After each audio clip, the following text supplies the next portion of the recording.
as we move into the session. I think we'll get started.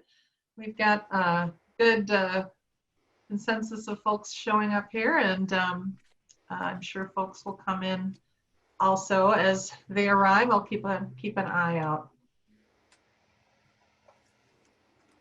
All right, so yay, here we are again on Zoom. Good morning to everybody. My name is Laurel Hansen, and I'm the program manager here at MACC, and I'm joined by my co-moderator, Clara Owen, the communications director at MACC. And we're just very thankful to have you here and want to welcome you to MACC Zooms In on MACC. We've been doing these Zoom-ins, and we're turning the table and turning the focus on our network organization. So you probably saw the survey that went out a little earlier this year. We asked some new questions, in fact, in our member survey this year, and we thought it would be a good opportunity to close the loop and share back some of what we heard and explore what it means for our work together.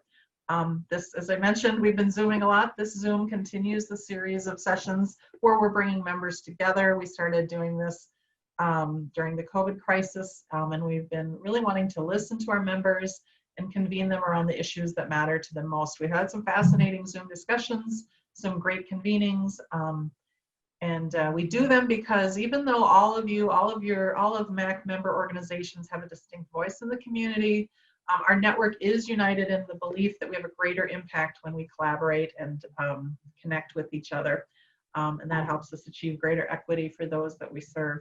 So on behalf of the MACC network, we thank you again for being here. And you can see our virtual agenda for our discussion today. It's going to be a good one. Before we jump right into the work, I do want to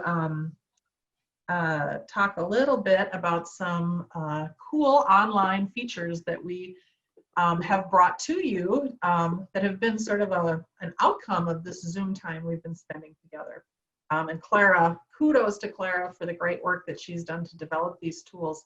They are super cool. We are on YouTube, and we have a virtual on-demand Zoom where all of the recordings from our sessions land, so you can see them if you missed them, and you can share them with your colleagues within your organizations.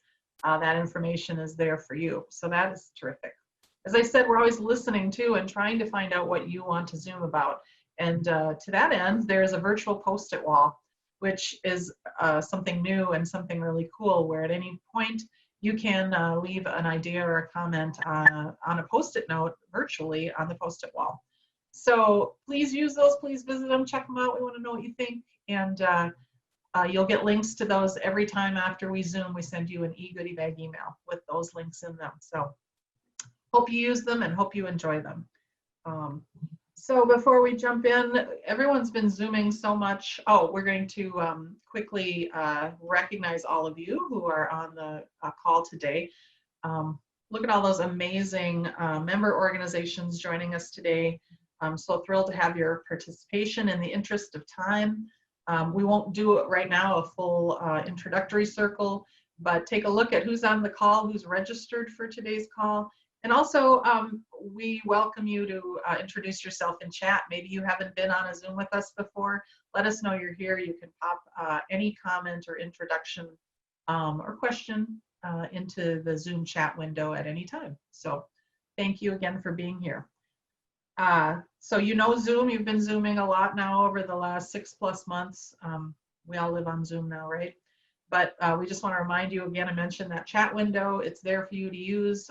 You can access it in the toolbar, and as well as your audio and video controls. You can unmute yourself when you want to talk, maybe stay on mute when you don't, to eliminate background noise. And we're so happy that you've turned your video on, because it just makes our day to see your faces. So thank you. So we are here today to talk about MACC Zooming In on MACC. And it's my distinct pleasure to welcome just a wonderful person, Ann Long, and we're happy to have her here with us today. I want to tell you a little bit about Ann, and then I'm going to turn things over to her to officially welcome us all. Ann is the Executive Director of the Plymouth Christian Youth Center, PCYC as we call it, in North Minneapolis. Under her leadership, this is impressive, PCYC has made a $25 million investment into their campus on West Broadway, including the renovation and expansion of the historic Capri Theater. Both of them are beautiful facilities. I've pre-COVID had the opportunity to visit them, and I just can't say enough about how wonderful they are. Anne has guided major program growth, including the redesign of the PCYC Alternative School into the Arts and Tech High School, very cool, and the renaissance of programs and facilities at the Capri Theater. And I think I have a dream that when we're all meeting in person again together, that we have the opportunity to meet at Capri and maybe even, Yes. Oh my word, if you're seeing what's developing at the Capri right now, I just don't think they'll be able to keep us away. It's just so delightful to see. So as I think I mentioned, Anne leads the MACC board as our chair, and we're so grateful for that. And I don't know how she finds the time. She's also on the boards of the Northside Achievement Zone and the Metropolitan Federation of Alternative Schools. So Anne, welcome, good morning. We're eager to hear from you, and she's going to share her personal reflections with us. As she speaks, we're also going to show the infographic that reflects the summary of the MACC member survey, because I think some of her comments are going to touch on that as well. Good morning, Anne, welcome. Good morning, Laura. Good morning, everyone. Great to be here. Good morning, colleagues. I look forward to an enriching hour with all of you using Clara's very MACC-ish graphic to depict our collective concerns and opportunities in our organizations and in our lives due to the pandemic. I'm eager to participate with Alicia as she walks us through the data and guides us towards some paths that we can pursue collectively to address some of the gaps and threats and opportunities that have come out of that. All the feedback that you shared in the survey resonates definitely with me and with our situation at PCYC. Especially worrisome to me is the lack of in-person contact with our young people, colleagues, and community. Our alternative school and the after-school program have been totally distance learning. Yes, a challenge in and of itself, as we've all been reading about and worrying about. Our buildings are normally buzzing with at least 200 kids a day, elementary through high school.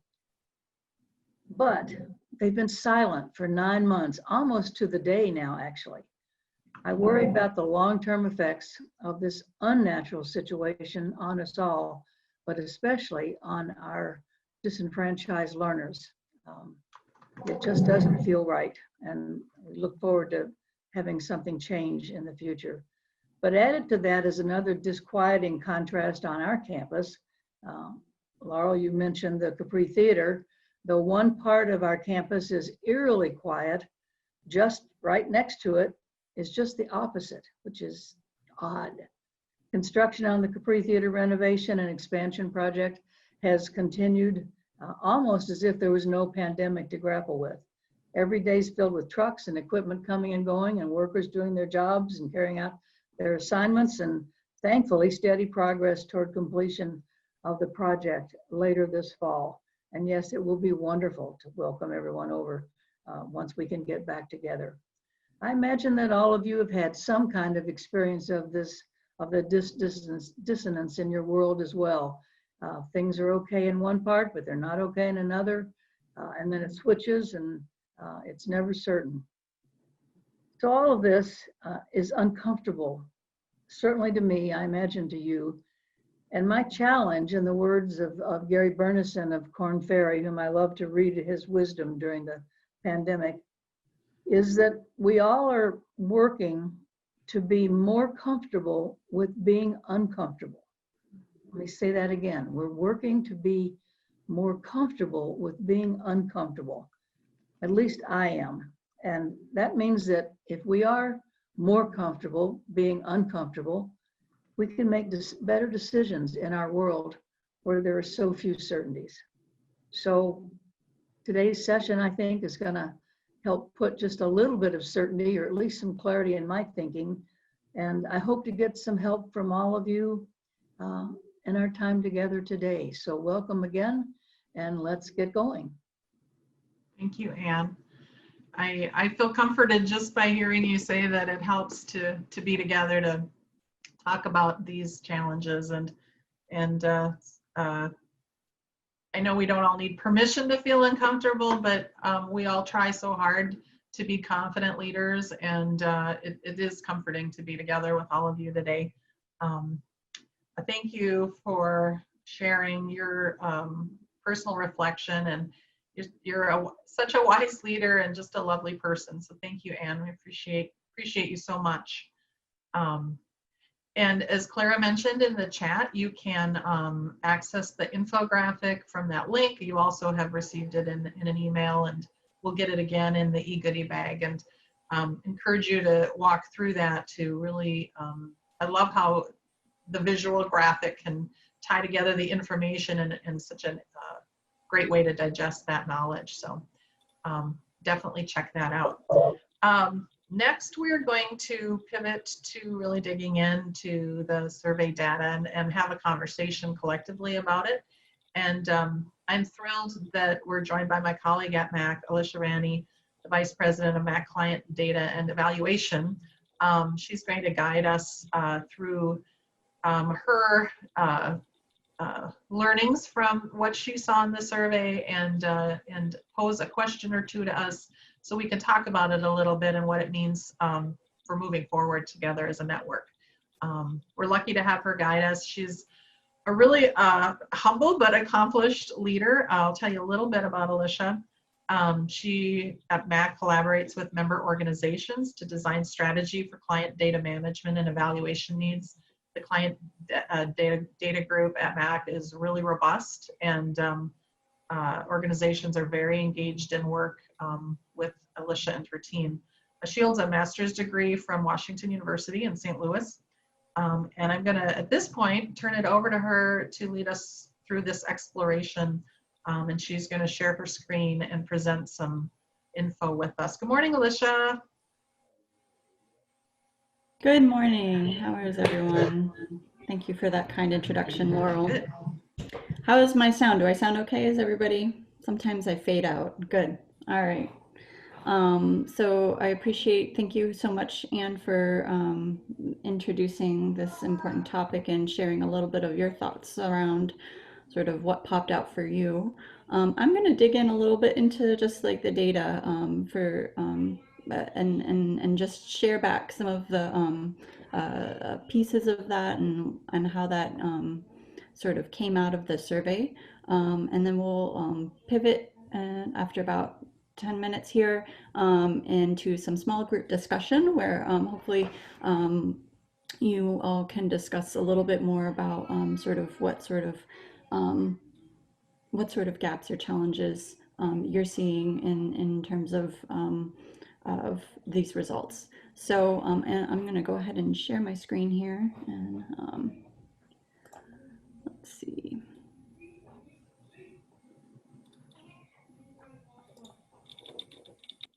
And as you're doing that, I'll remind people that anytime you want to have a question or a comment, you can definitely put it in chat, and I think you can raise your hand too. So keep those options in mind here as we're talking. Something comes to mind, go ahead and share it. And this is always the biggest challenge for me. Is everybody able to see? I can't see you anymore, but I'm just making sure. Can you see my PowerPoint? You can see it's small. Yes. Okay. Oh, you're seeing the black presentation part? No, we're seeing the small MACC screen and then a secondary small slide. Okay. This periodic feedback process across the top. I don't know if you can enlarge it a little. Yeah, hold on one second. Okay. I'm going to actually share that part. How's that? Perfect. Great. And we can see you too, and at least in my view, we can see you. Okay, perfect. Good. And I can see you now too, so I just needed to switch up my settings. I will dive into this survey just to give everybody sort of a general sense of like if you're newer to MACC or if you're newer to getting feedback on the survey. This is our member survey is a periodic survey that we do every 1 to 2 years. And this it goes out to all of our MACC member key contacts across 50 MACC member organizations this year. It was conducted in June. So it's several months from June. It'll be interesting to hear in your breakout session if there's perhaps newer challenges that have floated that might be missing from this that are top of your mind in terms of big challenges or potential assets here. We had 114 respondents from 32 organizations, so that was about a 36% response rate, which isn't bad in terms of previous. It's about typical for us. But we did get 32 organizations input, which is out of 50, which is pretty good. And this is our feedback for our member survey is one component of MACC's sort of 360-degree evaluation framework, where we look at various levels of outcomes that we seek to achieve throughout the year with our members. And our members, sort of where they're at, how they're doing, and how we're doing in the eyes of our members is one of those components there.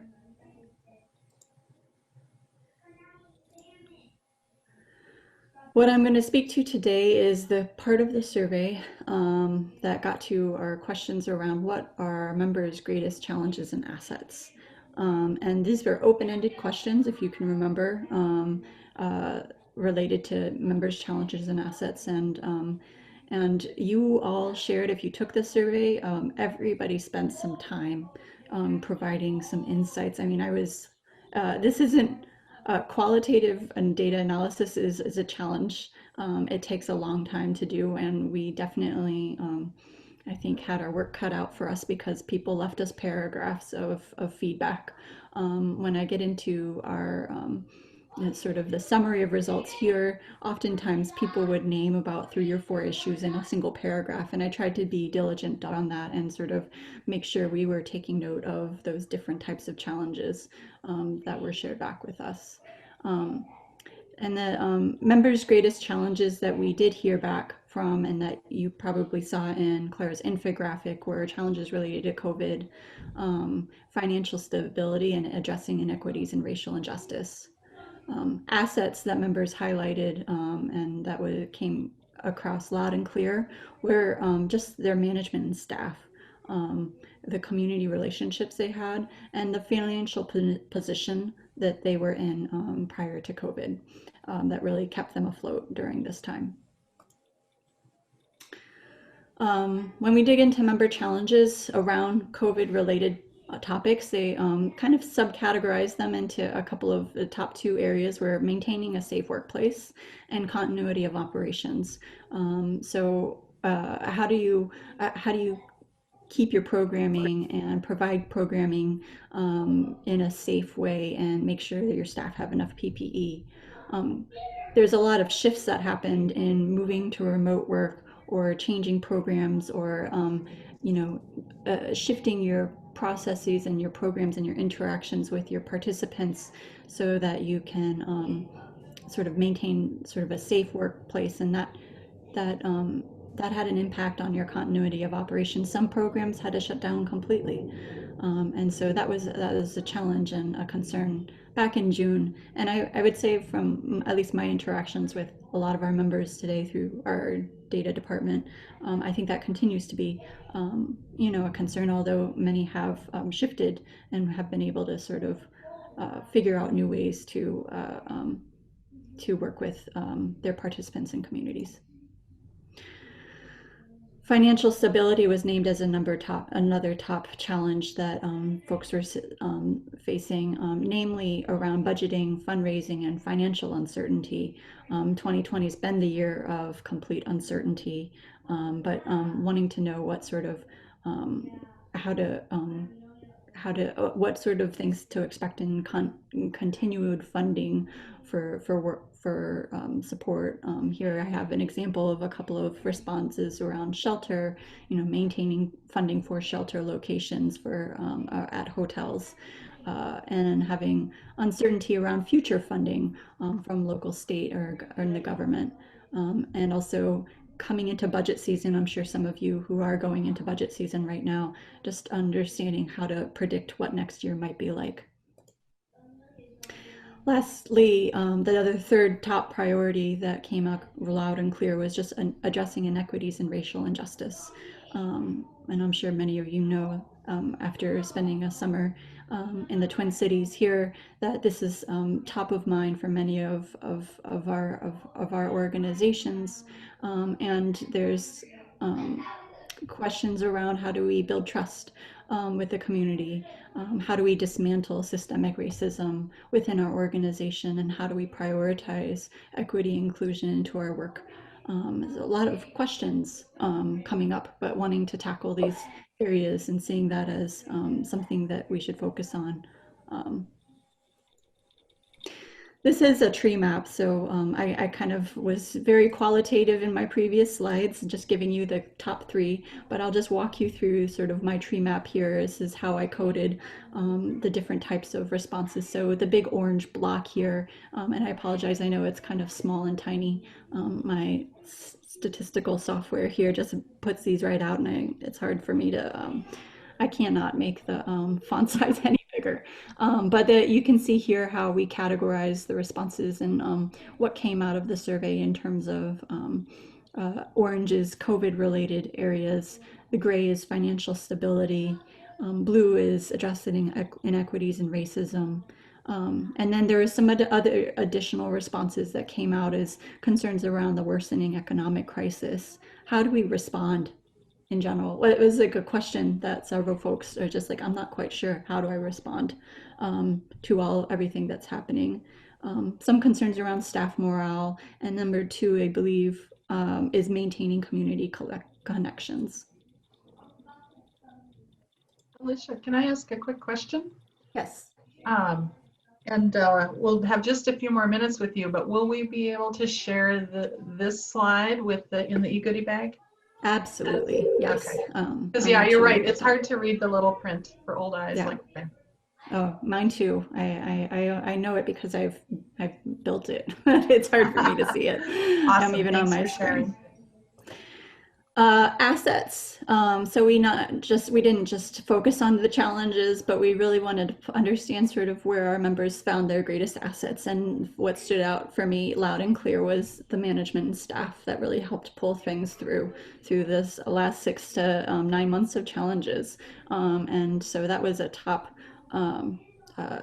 sort of asset that was shared back with us.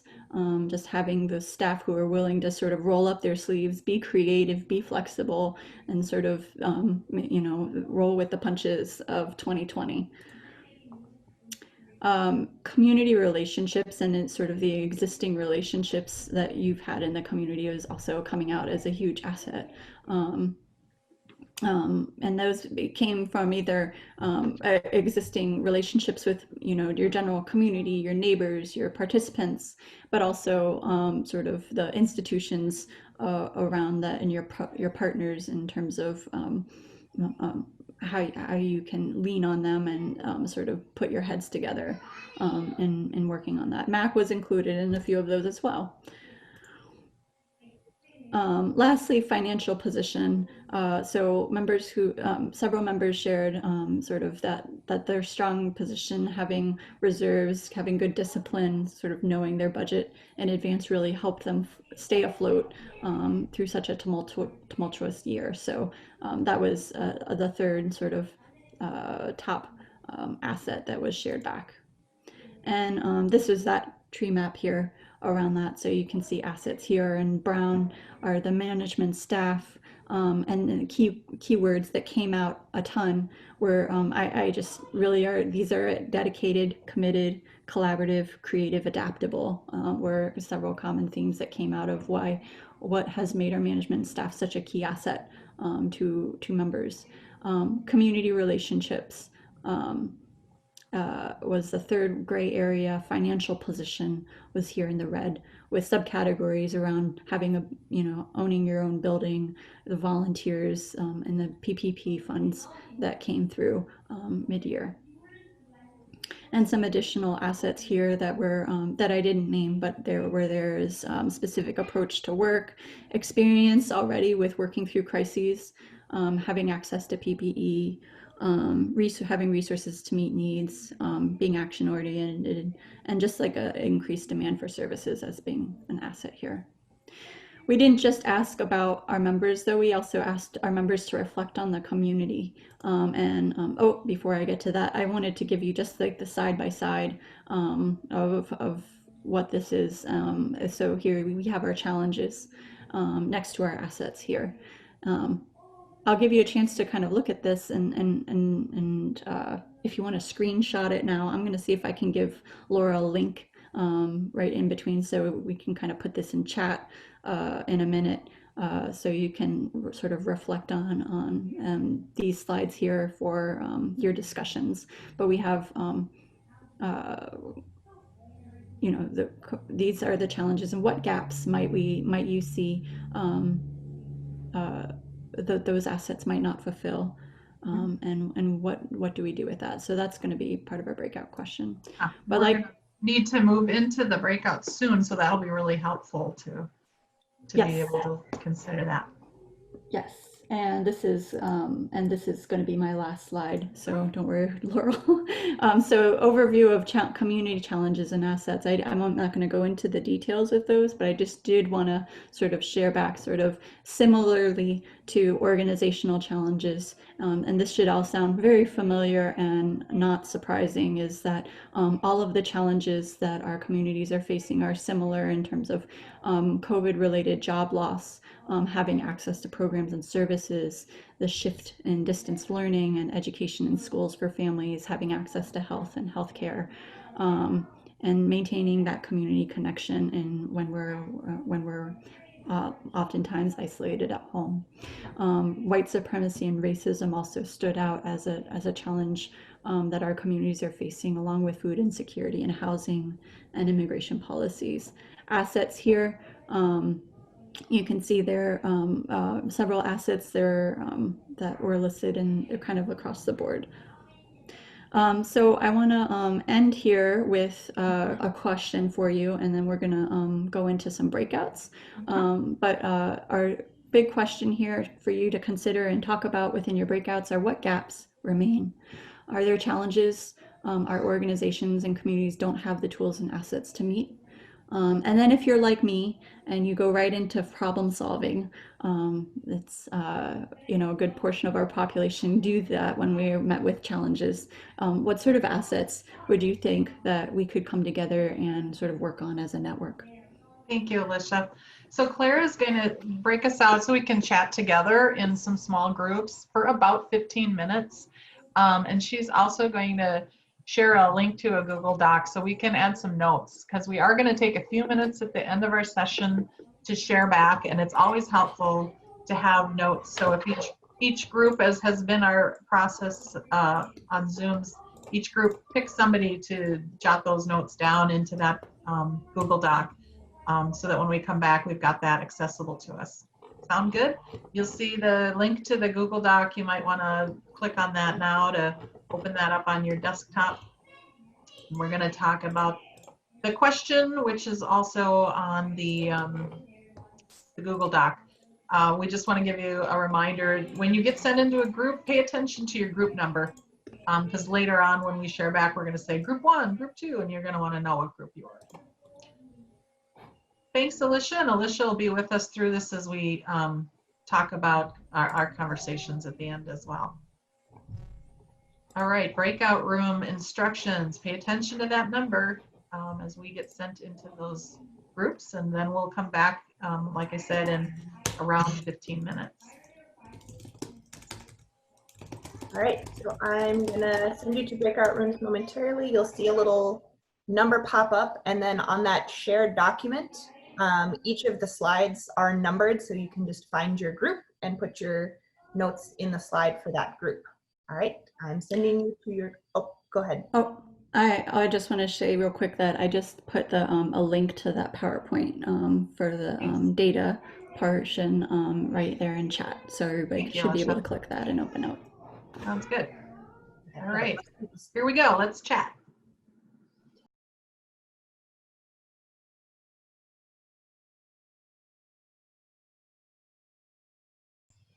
Hi, everyone. As always, what we think is a lot of time just goes so fast when we start talking about talking about things because the gaps are really significant. And is everyone back on? Do I see? Looks like Everybody? did return. Turned. Oh, just dropping?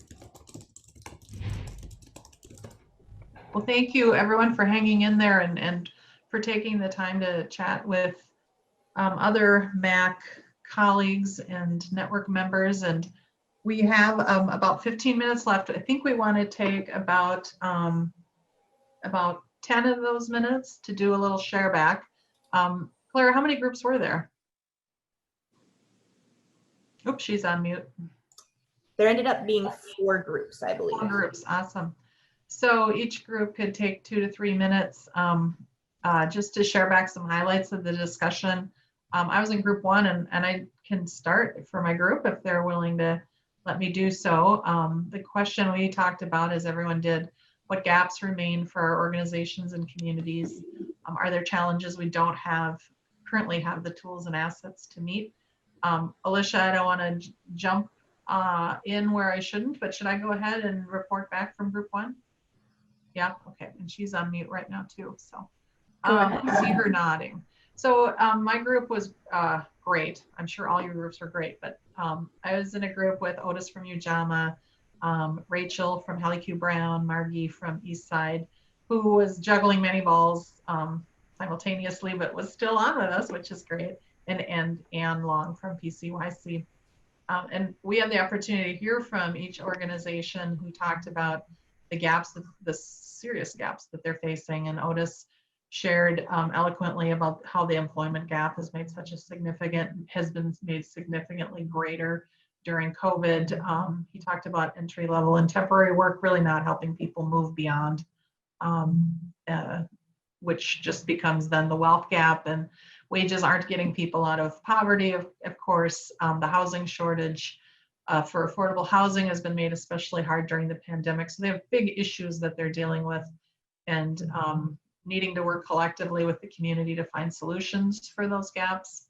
He also mentioned housing, and here we are in a pandemic that talks about sheltering in place, but not, and everyone just assumes, right? Oh, everyone's going to shelter in place, but if you don't have secure shelter, that is a huge impact that we all need to think about, along with mental health issues and trauma. Rachel at Hallie Q. Brown talked about how they're and she's new, and so we're just really excited to make a new friend at Hallie Q. Brown. She talked about how they're focusing on basic needs and how their client demand has exploded beyond their normal St. Paul area service zone. And so they have a capacity issue. That's a real gap that they're struggling with. And then Anne wrapped us up talking about how so many of these major issues impact every family that we serve. And then of course at BCYC, they're very focused on youth development and education, with her big question being, how can they make sure that young people aren't impacted by this COVID in a way that makes them forever impacted? Anyone else from our group want to add anything else? All right, let's move on to group 2. And Alicia, if you want to lead the groups through, and you're welcome to. Or I can keep going. Yeah, you can keep going. I will. I'm taking notes, so. Okay, awesome. Group 2, anyone want to raise your hand from group 2? And I can report back from group 2. I was the fast typer. Great. There's a lot of stuff coming.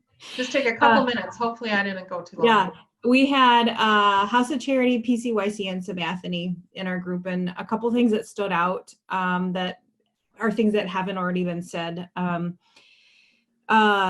The concern and the sort of gap that we're kind of staring into the face of this next election, and just really uncertainty about unrest and how to be ready for that.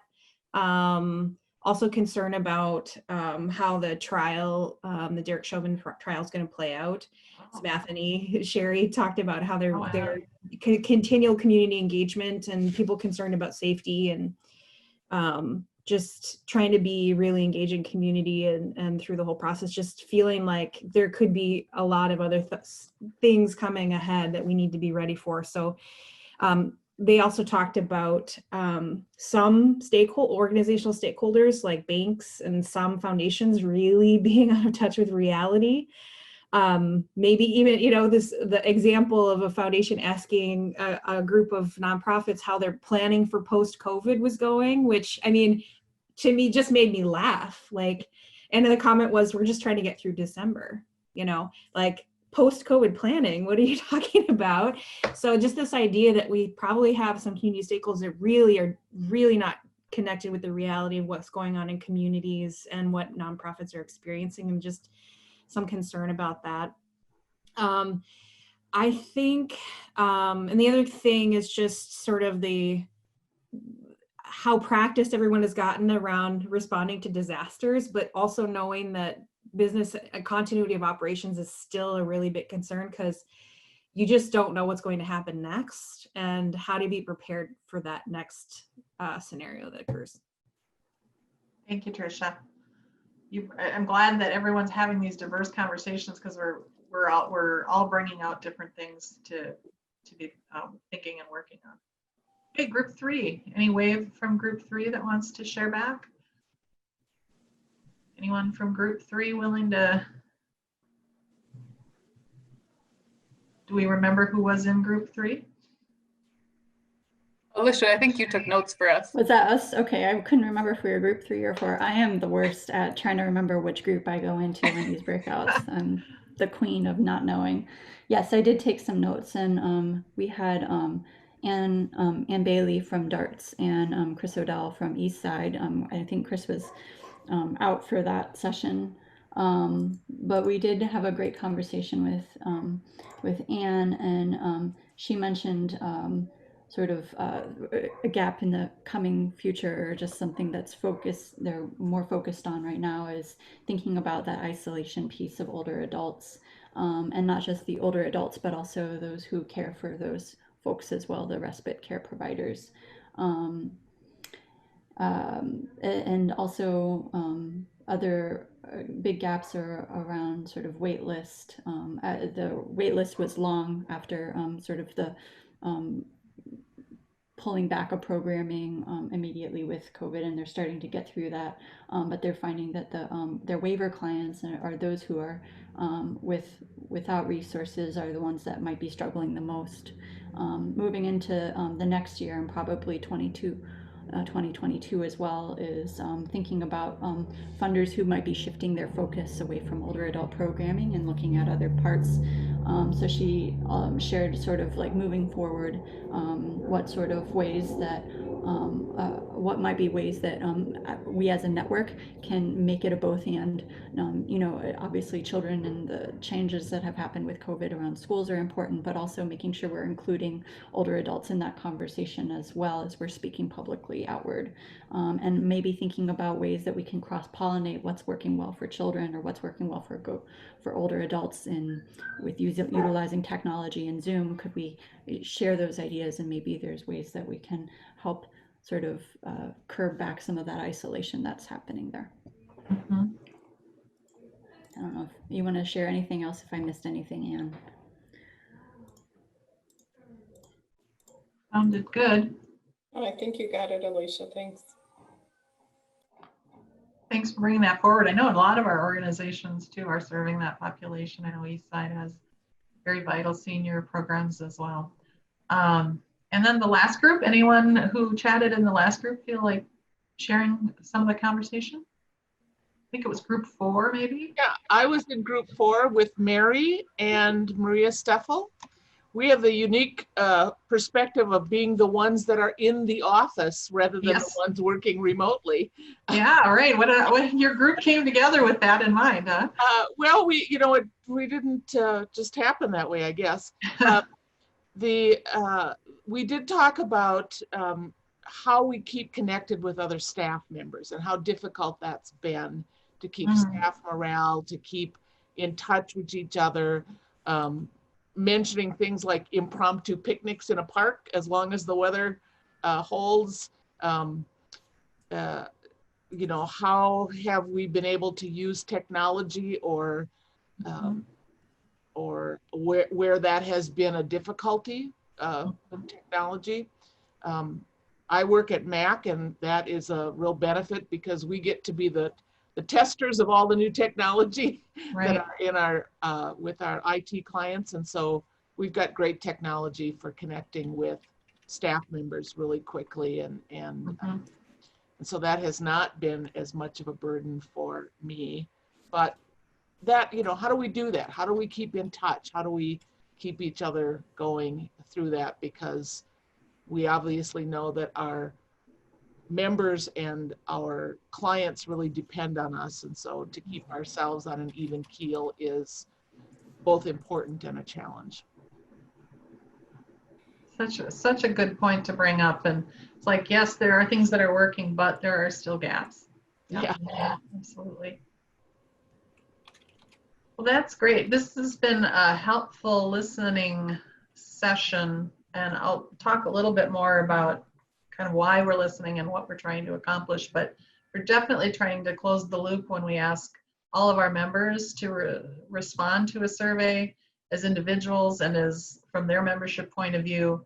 And this coming together today to talk about what we learned and what we want to do with that learning is I think a critical part of closing that loop. So Alicia, is there anything you'd like to say to wrap up this part of the breakout and discussion before we move into closing comments? I don't think so. I'd be, you know, it's really just like if you have some questions or if you have other thoughts around what you heard today, you know, drop those in the chat here, just for sake of time. Any questions about how the survey was analyzed or anything like that, or what the results mean, I'm happy to also answer to those questions as well if you leave them in the chat. That's all I've got. Thank you. Thank you for presenting your findings about the survey and bringing us through the breakout discussion. As I mentioned earlier, the e-goodie bag will include the infographic that displays what we learned in the survey. It'll also include Alicia's slide deck about survey evaluation for this information. And I'm missing something. What else will it have? It will have, well, the harvest from your conversations. The session's recorded, the breakout sessions aren't recorded, but the information that you shared in the Google Docs will be compiled and shared back, so you weren't in all the 4 breakout groups, so you can see in more detail what they talked about as well. I'd like to again thank Alicia, the MACC Vice President of Client Data, and I'd also like to thank Ann Long, the CEO of PCYC and MACC's Board Chair. Ann, did you have anything else you wanted to bring to the table today? I keep trying to think about how can we pare this down to something that is doable that would be helpful. And the one thing that came to mind actually came out of a conversation yesterday when one of our volunteers asked a question about, well, what do you know about what's going on in this area in North Minneapolis and South Minneapolis? And I realized that all that we seem to know about is where we have some individual contacts or we hear from families about it.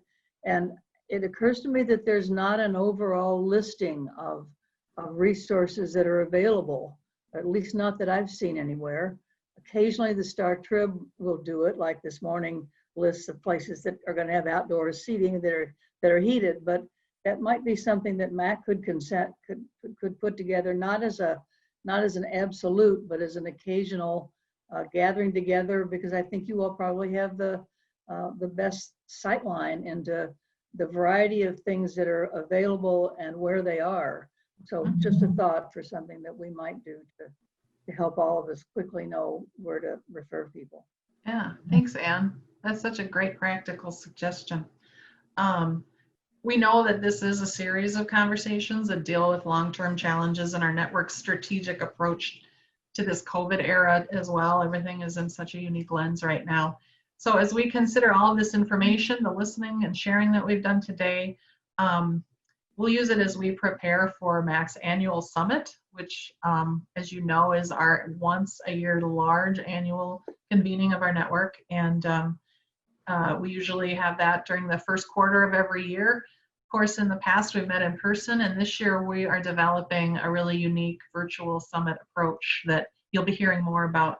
It's so important that the content and the focus of the summit and what we collectively spend our time on during that event is informed by the survey and is informed by your interests and needs. And so it's this has been a really critical and helpful opportunity for all of us to share and to help point this summit in the direction that as a membership network that focuses us on what you care about, which has been our intention convening all along. Again, watch for future information about the summit, and we're so eager to bring everybody together during the first quarter. And in the short term, after today's session, you can watch for that e-goodie bag email with all those great resources in them, also links to the on-demand Zooms on YouTube and the post-it wall. Thanks again to all of you for attending and participating today. It brings us to the closing of today's Zoom conversation. And again, we want you to consider, what do you want to Zoom about next? So please let us know. And if there's anything that we haven't covered that you're eager to be a part of, we welcome you into this Zoom platform with us. Thanks so much. This concludes our session today. I want to send all my best wishes and look forward to seeing all of you again in the near future online. Take care and be well, and have a great day. Thank you. Bye, everyone. See you.